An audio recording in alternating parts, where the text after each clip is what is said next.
मेज गार्डन, भूल भुलैया।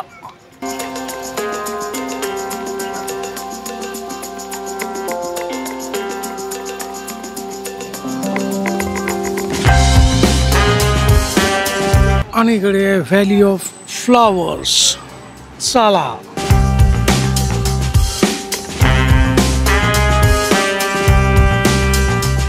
भारत वन। चला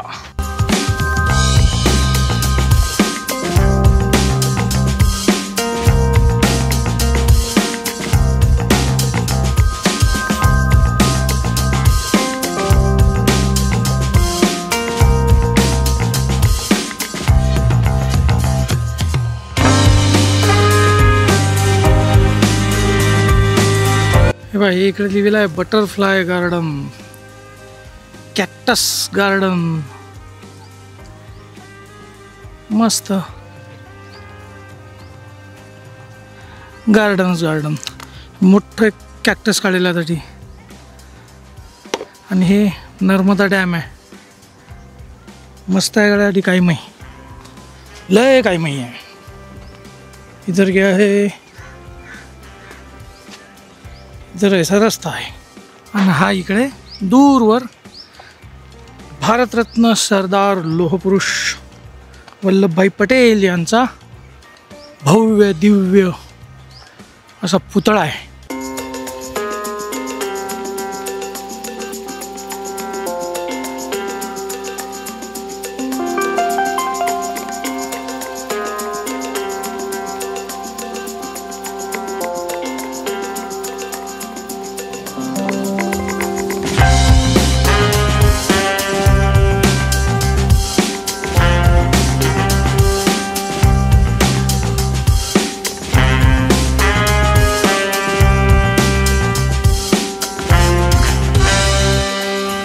चला भाऊ, एक नवीन दिवस, नवीन प्रवास आणि ॲज युजल एक नवीन ठिकाण।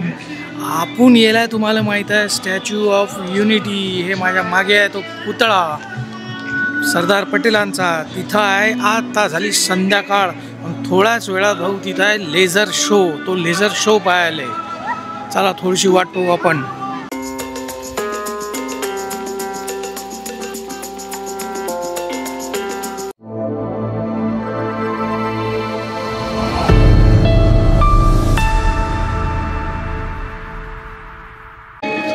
तसं तर या लेझर शोचं तिकीट असते, किती आहे मला माहिती नाही ते, पण इथं फ्रीमध्ये बसायची व्यवस्था केलेली आहे। बाकडे टाकलेले आणि सगळे पॅक आहेत। संध्याकाळी 7 वाजता लेझर शो असते, ऑलरेडी सुरू झालेला आहे। मी लेझर शोचा आनंद घेतो। आपल्या कॅमेऱ्याला झूम नाही आहे, त्यामुळे या कॅमेऱ्यातून नाही पण मोबाईलचं थोडंसं शूट करतो। तुम्ही आनंद त्याचा घ्या। इकडे मागे आहे माझ्या। चला, की शादी भी हो गई छोटी सी झवेरबाई से। 2 बच्चों, बेटी बड़ी बहन और बेटे डाया भाई को जन्म देने के बाद झवेरबाई असमय ही चल बसी। सदी बदलने और 20वीं सदी आने पर उनका जीवन भी एक चमत्कार की तरह बदला। लीडर का इम्तिहान पास सरदार पटेल के नाम और देशभक्ति से अंग्रेज डर कर कांपने लगे। 1930 के नमक सत्याग्रह और दांडी कूच में वो बापू से भी पहले गिरफ्तार किए गए। तो सन 1932 में फिर उन्हें बापू के साथ ही जेल में 2 सालों के लिए डाल दिया गया। मगर आजादी के दीवानों को, स्वतंत्रता के परवानों को कौन गिरफ्तार कर पाया है। जेल से छूटते ही सरदार को कांग्रेस के नए राष्ट्राध्यक्ष पद पर चुना गया और उनकी सरपरस्ती में राष्ट्रवादी भारतीयों ने तमाम ब्रिटिश सूबों में जीत हासिल कर वहां अपनी स्थानिक सरकारें बनाई। देश के लेझर शो भाऊ अप्रतिम होता, अनबिलिव्हेबल होता, माइंड ब्लोइंग। डोळ्याचं पारणं फिटलं। वेळ काढून नक्की स्टॅच्यू ऑफ युनिटी पाहायला सगळ्यांनी या, म्हणजे याच असा स्पॉट आहे हा। हॅट्स ऑफ मेकर्स ना। A few moments later. हा पाहू, आता वाजले 9:15 रात्रीचे आणि मी चाललोय का बसमध्ये. बसमध्ये ड्रायव्हर नाही आहेत, इलेक्ट्रिक बस आहे. ड्रायव्हर नाही म्हणजे कुठेतरी गेले असतील बाहेर. या बसमध्ये चाललो मी. आता कुठं चाललो ते तुम्हाला सांगतो थोड्या वेळाने. एक बस चालली, या बसमध्ये आपल्याला जाणं आहे. चला बसमध्ये घुसतो मी ड्रायव्हर आल्यावर. 9:15 वाजले. 9 वाजता निघेल मग बस. 9 वाजता वाट बघू. डॉट 9 वाजता सुरू झाली भाऊ बस. डॉट 9.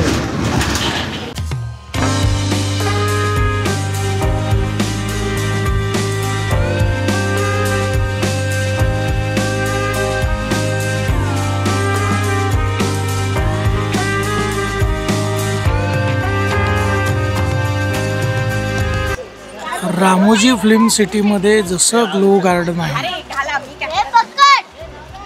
त्याच टाईपचं सुंदर असं ग्लो गार्डन इथं सुद्धा आहे. वाव, मजा आ गया. हां, या ग्लो गार्डनचं तिकीट हे ऑनलाईन काढावं लागते. ते आहे 100 रुपये पर पर्सन. गार्डन मस्त, एक नंबर आहे बाय. समोरच हे इकडे सरदार सरोवर आहे, त्याचाही व्ह्यू पॉईंट आहे. बघूया जाता येते का.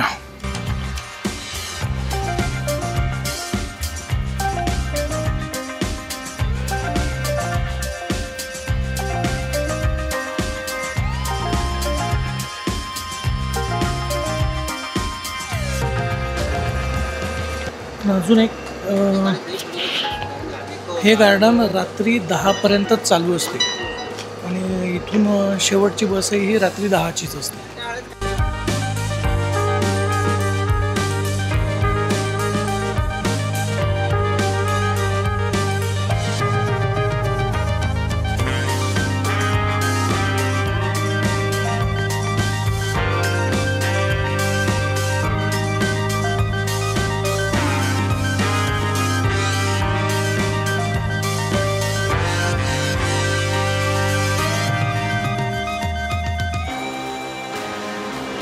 तर भाऊ, हे होमस्टे आपण केलं.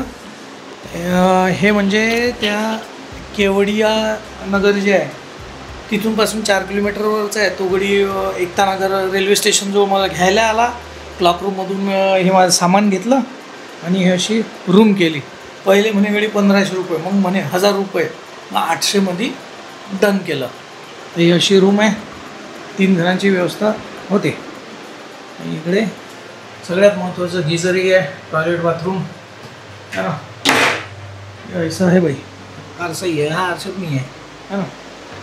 चला, आणि मी घेतलं हे पार्सल जेवण. मी आता सट जेवतो. अपेक्षा करतो की तुम्हाला हा ब्लॉग आवडला असेल.